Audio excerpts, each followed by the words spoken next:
In the pantheon of Bloodborne's bosses, Dark Beast Parl is in a class by itself. That's because, unlike other bosses, Parl is dead. In the enclosure between Old Yharnam and Yahar Ghul, Parl's body lies motionless, partially submerged in the soil. Just like an old corpse, it has no flesh, no eyes, and no blood. But as we approach this pile of bones and fur, some sort of strange electricity suddenly brings Parl back to life. It's moving. It's alive. Oh, it's alive. It's alive. It's alive. If Parl's electricity-induced resurrection brings to mind Frankenstein, that's probably by design. It's generally understood that Bloodborne leans heavily on the giants of Gothic horror. If you followed my channel, you know I've argued that Bloodborne borrowed liberally from The Strange Case of Dr. Jekyll and Mr. Hyde, with its central theme of transformation brought about by the abuse of medicinal agents. In a similar vein, the invigorating sparks that reanimate the carcass of Dark Beast Parl at first seem to be a wink at Mary Shelley's classic of Victorian horror. But there's more than just a literary homage at play here. As we'll see in this episode of Bite-Sized Bloodborne, just like Dr. Victor Frankenstein and his monster, Parl and the so-called Spark Hunters appear to be inspired by the shocking, real-life biological and medical experiments of the 17 and 1800s.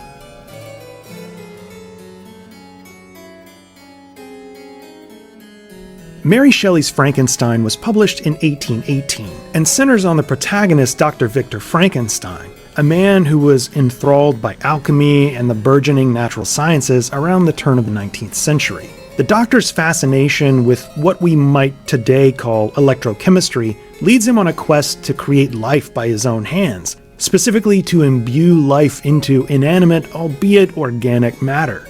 In order to create what would become known as Frankenstein's monster, the doctor gathers raw materials in a rather unseemly manner. As Shelley writes, these materials were the bones collected from the charnel houses and masses of dead flesh from the dissecting room. The early 1800s was the height of anatomical dissection, after all. Shelley's language in the original story is rather vague when it comes to the process by which Frankenstein's monster turns from a pile of dead flesh and bone into a living creature. But one line from the novel stands out. Describing the moment the monster comes to life, our narrator, Dr. Frankenstein, recounts, "With an anxiety that almost amounted to agony, I collected the instruments of life around me that I might infuse a spark of being into the lifeless thing that lay at my feet." Countless adaptations of the story would treat the moment of reanimation as a frenetic scene of lightning strikes and flying sparks that powered metallic contraptions that seem far ahead of their time. But scholars of Victorian literature and of the history of science have almost universally acknowledged that what inspired Shelley's character, Dr. Frankenstein, and his experiments using electricity on the dead was the real-life scientific study known as galvanism. Galvanism emerged as a field of study in the late 18th century thanks largely to the work of Italian researcher Luigi Galvani, a medical doctor who focused on comparative anatomy. Galvani, who obtained an electrostatic machine in the 1770s, introduced it into his anatomical experiments and observed that the severed legs of dead frogs could twitch and spasm when exposed to an electric current. Galvani and many of his European contemporaries were inspired by the Renaissance-era theory of irritability, essentially that organic tissues respond to all manner of stimuli, be it kinetic, chemical, or other. These Enlightenment-era thinkers presumed that there was a sort of life force or spirit of the nerves that could be stimulated by electricity. This hypothetical force was known as animal electricity. If this force was truly the source of all life, these researchers thought, then perhaps electricity could be harnessed to heal all manner of ailments and, on a much grander scale, to revive the dead. While Galvani's experiments in the 1780s primarily involved electrically stimulating the severed legs of frogs, later experiments on the severed heads and limbs of mammals paved the way for galvanism to make the jump to human subjects, sometimes to horrifying effect. In January of 1803, Galvani's nephew and fellow scientist Giovanni Aldini obtained the body of convicted killer George Forster, whose corpse was brought straight from the gallows to the Royal College of Surgeons of London to be dissected and experimented on for medical study.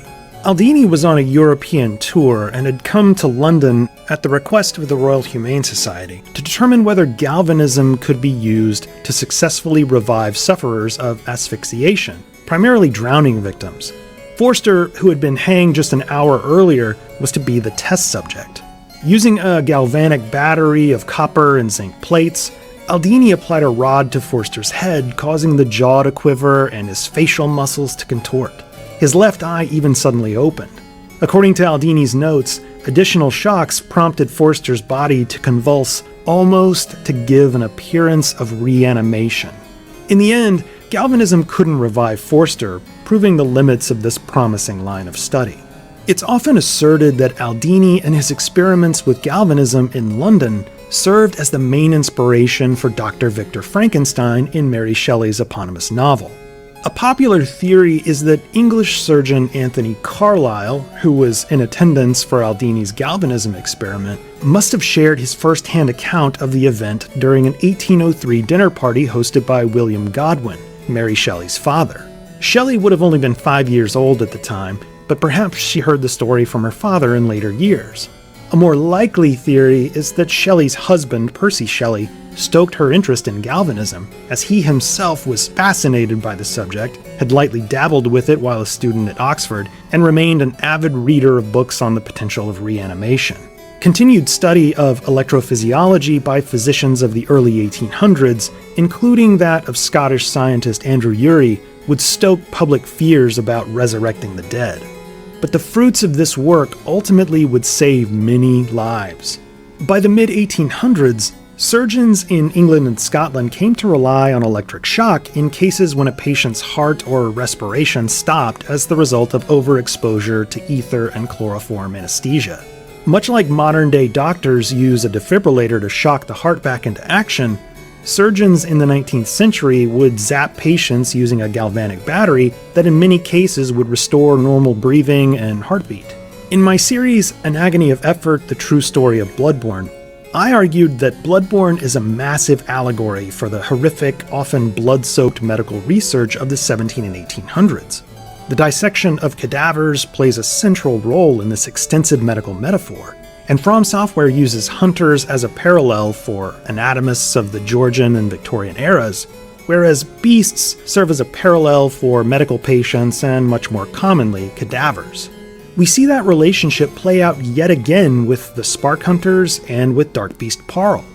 According to the Spark Hunter badge, the Spark Hunters, led by Archibald, were fascinated with the blue sparks that emanate from the hides of the Dark Beasts. The notion is that these beasts possess some sort of inherent spark, just like the innate animal electricity that Galvani and his contemporaries theorized. The Spark Hunter Archibald dedicated his life to recreating these blue sparks of beasts, just like Galvani, Aldini, and Urey did with galvanism, applying electricity to dead bodies in the hopes of healing or reanimating them. Parl, this dead beast that returns to life with the power of these blue arcing sparks, appears to be a metaphorical representation of the cadaver returned to life with the power of electricity. If Parl depicts a corpse reanimated by electricity, what about the Spark Hunters? Who were they? Simple. Because hunters are analogs for the surgeons and anatomists of the 17 and 1800s who carved up cadavers for research, the Spark Hunters are depictions of the real-life medical and biological researchers we just talked about who used galvanism to experiment on cadavers. In Bloodborne, the Spark Hunters are characterized as eccentric figures or heretics whose practices ran counter to those of the healing church hunters. To say that the real-life scholars of galvanism were eccentric figures whose experiments were seen as a rebuke of the natural order would be a gross understatement. Although we receive little information about the Spark Hunters, we know they touted their own unique gadgets, primarily the Tonitrus trick weapon and the tiny Tonitrus hunter tool. One look at a galvanic battery and almost any dramatic reinterpretations of galvanism in popular culture gives us a strong indication where From Software drew inspiration for these items. Before we close up this episode, have you ever wondered where the name Parl came from? I wish I had a definitive answer, but instead I just have an interesting possibility. Some players have noted that Parel is a city in South Africa whose name is derived from the Dutch word parel, which means pearl. I think they might be on the right track with South Africa, but I don't think the pearl connotation is the inspirational spark we're after. Parel, South Africa, is the seat of the municipal area known as Drakensberg. Could this be a subtle hint connecting Parel and Frankenstein? We'll have to brainstorm on that. Thanks for watching.